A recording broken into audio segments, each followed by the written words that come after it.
সরকার ইতিমধ্যেই তদন্তের নির্দেশ দিয়েছেন, যতক্ষণ তদন্ত চলছে ততক্ষণ কোনো মন্তব্য করব। এদিন সাংবাদিক বৈঠকে মেসির সঙ্গে দমকল মন্ত্রী সুজিত বসুর মেয়ের ছবি দেখিয়েও কটাক্ষ করেছেন শুভেন্দু অধিকারী। হ্যাঁ, ইডিতে গেছিল, বিখ্যাত তো। সকালে ঢুকছে, রিলে হচ্ছে, রাত্রে বেরোচ্ছে, রিলে হচ্ছে। রেস্টুরেন্ট থেকে 45 লাখ, ভাবতে পারে?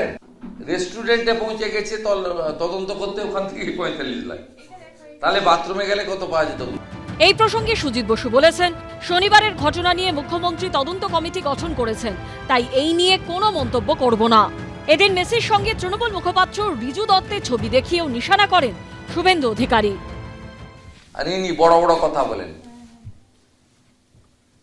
সোশ্যাল মিডিয়া পোস্ট করেন, বড় বড় কথা বলেন, চিবিয়ে চিবিয়ে কথা বলেন। এ হনু কত টাকা দিয়েছে? আমি প্রথমে বলবো, শুভেন্দু অধিকারীকে অল্পবিদ্যা ভয়ঙ্করী। আমি মাঠে যাইনি, আমার সাথে যে মেসির ছবিটা আছে, যেটা আমি সোশ্যাল মিডিয়ায় পোস্ট করেছি, সেটা হায়াত হোটেলে। মারাদোনা পায়ে বল নাচিয়ে গ্যালারিতে দেয়াটা কিচ্ছু করতে পারেননি, উল্টে তাকে এমন আঁচড়ে ফাঁচড়ে দেওয়া হয়, তিনি তিতিবিরক্ত হয়ে ওখান থেকে চলে যান। এবং সুভাষ চক্রবর্তী, প্রয়াত সিপিএম নেতা এবং প্রাক্তন ক্রীড়ামন্ত্রী, সবসময় মারাদোনার সঙ্গে সেঁটেছিলেন এবং তিনি যাকে তাকে মারাদোনা মানে প্রায় ঘাড়ের উপর চলে আসা সব আয়োজন করে দিচ্ছিলেন রাজনীতি করতে গিয়ে। এখন এই সামগ্রিক বিষয়টার মধ্যেই তো একটা পরিকল্পনা, যে উদ্যোক্তাই হোক না কেন, সরকার তো কখনো তার দায়বদ্ধতা দায়িত্বটা এড়াতে পারে না। কাজেই মানুষ তো, আমরা তো সরকারকেই বলবো, তাহলে কি পরিকল্পনা ছিল তাদের? এই যে উদ্যোক্তা স্পন্সর যারা, তাদের সাথে কি শর্ত ছিল, এই বেশিরভাগ তাদের সাথে কি কথাবার্তা হয়েছে, কিছু তো পরিষ্কার না, সমস্তটাই অস্পষ্ট এবং মানুষ বিভ্রান্ত। একটা করি আমরা মোহনবাগান মাঠে, একটা করি আমরা সল্টলেক স্টেডিয়ামে, এর বাইরে আরো দুটো জায়গাতে উনি গেছিলেন। বাইরে উৎসাহীদের ভিড় ছিল। এই পাশে মাদার টেরেসার যে হোম, ওখানে উনি এসেছিলেন, এবং জ্যোতি বসুর বাড়িতে উনি গেছিলেন, ওখানেও কিছু উৎসাহীদের ভিড় ছিল। ফলে এই সব মিলে এতগুলো জায়গায় ভাগ করে দেওয়ার কারণে ভিড় ভাগ হয়ে গেছিল।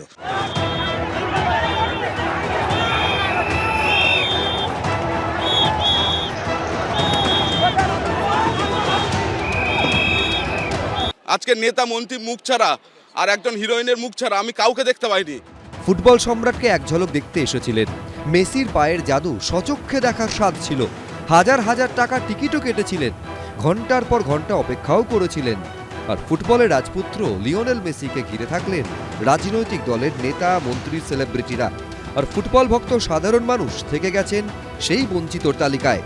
প্রিয় তারকাকে দেখতে না পেয়ে যখন ক্ষোভের বিস্ফোরণ ঘটল যুবভারতী স্টেডিয়ামে, সেই আবহেই মেসির সঙ্গে তোলা ছবি সোশ্যাল মিডিয়ায় পোস্ট করে বিতর্কের মুখে পড়েন অভিনেত্রী শুভশ্রী গঙ্গোপাধ্যায়।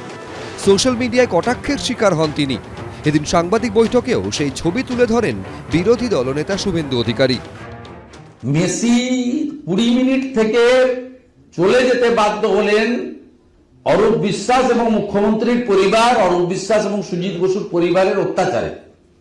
এবং সকল যারা নির্বাচনের সময় তৃণমূলের প্রচার করে, সেই টলিউডের কিছু লোকজন তারা কুক্ষিগত করে রেখেছিলেন। এই নিয়ে বিতর্ক যখন চরমে উঠেছে, তখন স্ত্রীর হয়ে ব্যাট ধরলেন পরিচালক ও ব্যারাকপুরের তৃণমূল বিধায়ক রাজ চক্রবর্তী। সোশ্যাল মিডিয়ায় তিনি লিখেছেন, কিছু রাজনৈতিক নেতা যারা গোটা ঘটনার আগে পরে না থেকেও মন্তব্য ছুটছেন, একজন সিনেমার নায়িকার ওখানে থাকার কি দরকার? তাদের উদ্দেশ্যে বলি, শুভশ্রী গাঙ্গুলিকে কতটুকু চেনেন আপনারা? অভিনেত্রী বলে তিনি মেসির ভক্ত হতে পারেন না?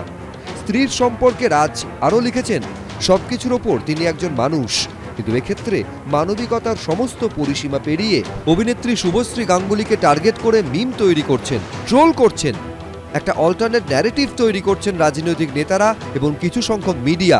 এই বিতর্কের মাঝে শুভশ্রী ও অরূপ বিশ্বাসের উপস্থিতি নিয়ে কটাক্ষ ছুড়ে দিয়েছেন কেন্দ্রীয় শিক্ষা প্রতিমন্ত্রী ও বিজেপি সাংসদ সুকান্ত মজুমদার। ব্যবসা করার জন্য নিয়ে এসেছিল মনে হচ্ছে মেসিকে, সাধারণ মানুষ দেখতেই পেল না। কেউ অরূপ বিশ্বাসের কেউ ভুড়ি দেখে ফেরত গেল, কেউ শুভশ্রীর চেহারা দেখে ফেরত গেল, মেসিকে দেখতে পেল না। শুভশ্রীকে ঘিরে কটাক্ষের জবাব এসেছে তৃণমূল বিধায়ক রাজ চক্রবর্তীর তরফ থেকেও। সোশ্যাল মিডিয়ায় তিনি লিখেছেন, পরিচিত মুখ বলে একজন অভিনেত্রীর শারীরিক গঠন থেকে তিনি বিধায়কের স্ত্রী, তার সন্তান, পরিবার সবকিছুই সমালোচনার বিষয় হয়ে উঠছে কেন? তিনি একজন নারী বলে, বাংলা ইন্ডাস্ট্রির অভিনেত্রী বলে?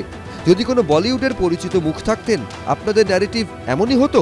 ফুটবলের ময়দানে ফুটবল অনুরাগীরাই বঞ্চিত, ফুটবলারকে ঘিরে নেতা অভিনেতাদের ভিড় ঘিরে তুঙ্গে বিতর্ক। এই আবহেই এই ঘটনায় তীক্ষ্ণ শ্লেষ ছুঁড়ে দিয়েছেন টলিউডের আরেক অভিনেতা ঋত্বিক চক্রবর্তী। সোশ্যাল মিডিয়ায় তিনি লিখেছেন, আবার সে যোগ্যরা পেল না, অযোগ্যরা পেল। মেসিকে দেখা নিয়ে বলছি।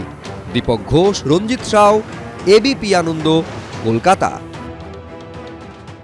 এবিপি আনন্দ, এগিয়ে থাকে, এগিয়ে রাখে।